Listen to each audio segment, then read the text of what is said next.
Hello there, everybody. Welcome back to the channel. Thanks for tuning in again for another exciting week of updates and news and information from DCS World and about DCS World, brought to us, of course, by the Eagle Dynamics team, our favorite combat flight simulator team at this time, bringing us some fantastic things.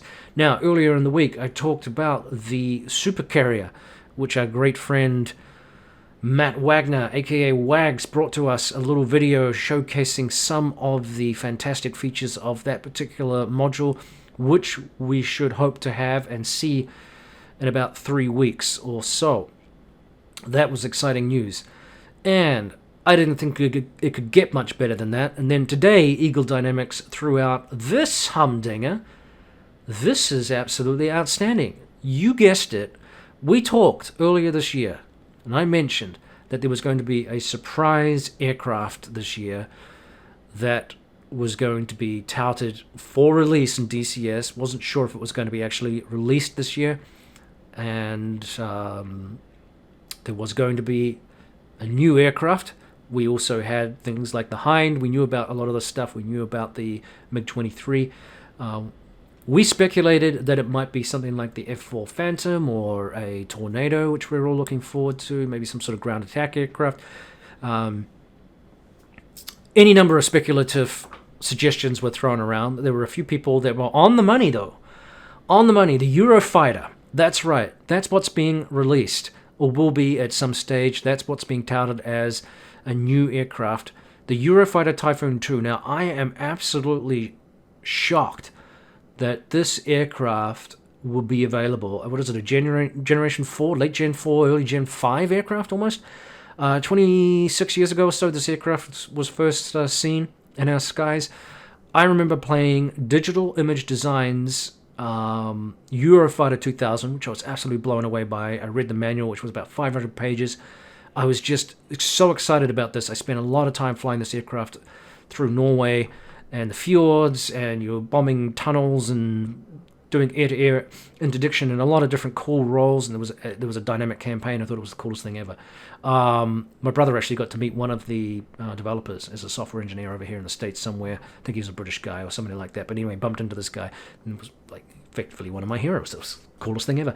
Anyway, excuse me if I'm a little bit sniffly. I was outside earlier today. It's a very warm day here in Minnesota, and we've had when you get that, you sort of get the dust and the pollen kicking up and stuff coming out of the ground that's been frozen for so long.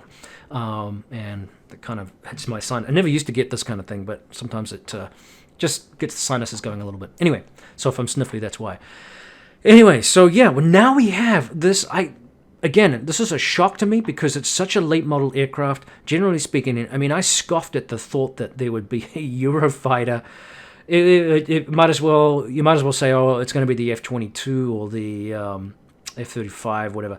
I mean, it's just not possible to have this late a model of an aircraft, I thought, just because of the secrecy, as I said, how late model it is, it being a working aircraft that's still fairly new by jet aircraft standards and by fighter pilot standards. Even though it gets to fly 25 years ago, I mean, there's decades, if you like, of testing, and there's still testing going on in terms of the weapon systems and stuff like that. It's a very, very capable aircraft. I have seen former test pilots talk about its capability as being above an F-16 in terms of its flight handling characteristics. This is an incredible aircraft. This is not something that I was expecting to see in DCS World anytime soon, not by any stretch. Maybe as a AI-controlled object in the game, but to actually have what looks like is going to be a full fidelity aircraft, wow, that is incredible. So I'm throwing up images here of the aircraft for your entertainment and your interest, but let's have a look and see what they're saying. So right now, DCS looks like most of their personnel, like me, working from home. It feels weird here to have jumped from my work laptop back to my personal desktop, without having to drive home. But that's the nature of life right now, and I hope, as the DCS Eagle Dynamics team have said here, that you guys are doing well wherever you are. Frightening statistics from Italy overnight about almost 1,000 people in one day. That's in terms of death, that's hard to fathom. So we should be taking this seriously. It's scary and it's unpredictable, and it's worrying. But that aside, let's get back to what we're talking about here. So they say, we are thrilled to announce that the Eurofighter Typhoon is on its way to DCS World. To bring this advanced fighter to DCS, a brand new company, TrueGrit Virtual Technologies. I haven't found anything yet online about them. They do have an Instagram account. I don't know about a Twitter. I haven't looked yet, but if you find something, let me know, because I want to keep tabs on this. Some interesting discussions on the forum pages where one of the guys introduced themselves, and a lot of excitement and general kerfuffle caused by this announcement. Now, the TrueGrit development team is led by, Gero Finke, a highly experienced former Typhoon instructor pilot with 15 years experience on Type and an additional 10 years as a weapon instructor on the mighty F4 Phantom. Total of 3,000 hours of military jet flying. Gero was station commander at one of the world's most famous fighter bases of all time, the 71st Tactical Fighter Wing at Wilhelmshaven in Germany, formerly known as the Red Baron's legendary Jagdschwader Richthofen, and squadron commander at Jagdschwader 73 Steinhoff. Excuse my German. Jagdschwader? I had to look at that. I'm not all that good at German. Anyway, moving on. So today, Gero's dev team has substantial programming and design experience. This professionalism, combined with Gero's exceptional active duty and operational knowledge, is very promising for DCS and the future of this exciting new model. Amen to that. Holy cow, yes it is. Their 3D designer, here's interesting news, has a background working with Airbus, Grob, Eurocopter, Luftwaffe, and also with Heat Blur on their DCS F-14 project. Wow. The lead coder has had substantial experience with various simulator projects, both in the air and ground combat realm. Two other coders with PhDs in physics and mathematics will lead the programming of the Typhoon's extremely complex flight model. This is a fly-by-wire aircraft, similar to the F-16. It has a sort of relaxed static. Technically, the thing wouldn't fly if it wasn't for the computer. It would be dangerous because it's not inherently stable. Kind of like a Formula One car, and if you set it up in such a way that really only an experienced driver should be driving it, most of us would crash, even if we could get it started. Or launch it with the handheld clutch. So the equivalent is really the F-16 and the Eurofighter, which have these very advanced avionics systems, flight control systems, which basically keep the thing functional, but they are tuned aircraft to, really give them an edge in combat.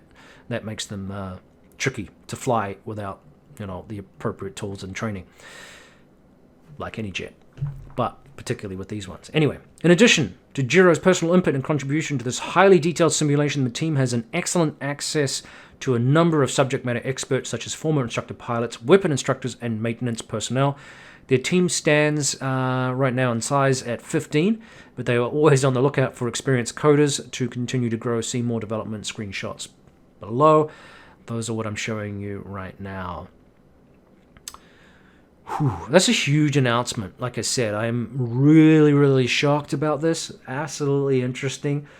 I really am surprised that they got a license to do this, and I hope this project doesn't fail or collapse in any way, that they are able to go see it through to its natural conclusion, and not have one that gets shelved because it runs out of money, or something goes wrong, or there's a licensing issue, or what have you. But I think this is absolutely amazing, and to have this kind of aircraft in the game is just phenomenal. So something to be on the lookout for.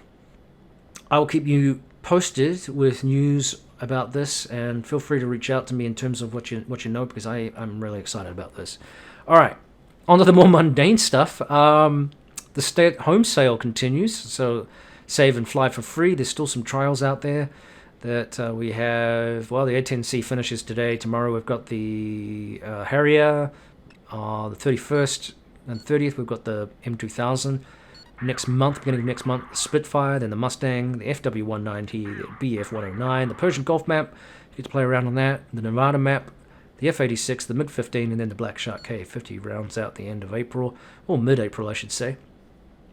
So don't forget to pick up, some seat time with some of these aircraft if you're considering buying them. It's a nice way to have a little seat time without having to spend money and have buyer's regret later on. Now, other very, very exciting news in addition to the Eurofighter, which I still can't quite get my head around. Gosh, it just keeps blowing me away. I tell you, I have such fond memories of that Eurofighter 2000 with digital image design. I spent so many hours in the seat with that, and it's kind of cool to see. This is going to be so much more sophisticated, of course, but anyway, the Hind, the MIL MI-24P Hind.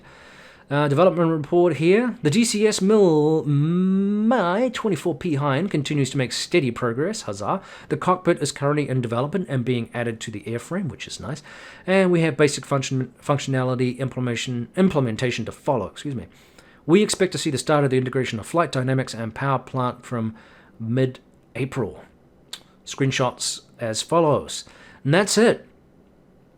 That's it from the Eagle Dynamics team in Switzerland. I'd love to get your thoughts on what you think of the Eurofighter being in the game. Predictions on how long this will take. Your guess is as good as mine, because it's an ambitious project. It's one I think we're all probably positive about. I can't see too many people being unhappy about having a Eurofighter in the game. Obviously, it's going to take some time to get that up and running with a small team like that, but I'm excited. I really just hope it doesn't, like so many studios of this kind of nature, when you're doing niche, we have seen some failures in DCS. We obviously know that the people that produced the Hawk, that kind of fell by the wayside, so I hope we don't see a similar issue with that, especially with such an ambitious project.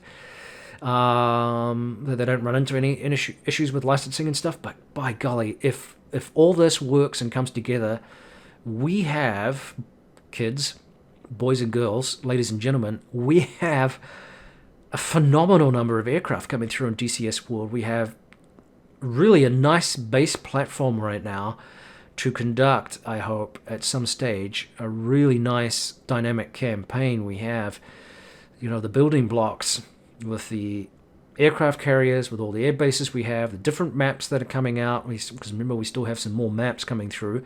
We have a lot of aircraft to choose from, and we are continuing to get them, coming in.